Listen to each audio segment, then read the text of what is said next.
દાહોદમાં યુરિયા ખાતરની કાળાબજારી કરતા હોવાનું સામે આવી રહ્યું છે। આ જાણકારી દાહોદથી સામે આવી રહી છે। દાહોદની અંદર ખેડૂતો માટે આ કપરો સમય કહી શકાય છે। યુરિયા ખાતરની કાળાબજારી ત્યાં જોવા મળી રહી છે। ફતેપુરામાં યુરિયા ખાતરની કાળાબજારી થતી હોવાના આક્ષેપો છે તે થઈ રહ્યા છે। યુરિયા ખાતરના વધુ ભાવ વસૂલતા હોવાની ફરિયાદ પણ ફતેપુરામાં અત્યારે કરવામાં આવી રહી છે। યુરિયાની થેલી દીઠ 266ના બદલે 650 રૂપિયા વસૂલવામાં આવી રહ્યા છે। પૂરતા પ્રમાણમાં ખાતર ન પહોંચતું હોવાથી અત્યારે ખેડૂતોમાં પણ રોષ જોવા મળી રહ્યો છે। દાહોદથી આ જાણકારી સામે આવી રહી છે। દાહોદમાં યુરિયા ખાતરની કાળાબજારી થતા હોવાના આક્ષેપો અહીં થઈ રહ્યા છે અને તેની ફરિયાદ પણ દાખલ થઈ છે।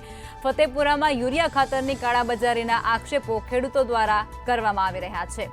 યુરિયા ખાતરના વધુ ભાવ વસૂલાતા હોવાની ફરિયાદ પણ ક્યાંક ઉઠવા પામી છે અને આ સાથે જ યુરિયાની થેલી દીઠ 266ના બદલે 650 રૂપિયા વસૂલવામાં આવી રહ્યા છે।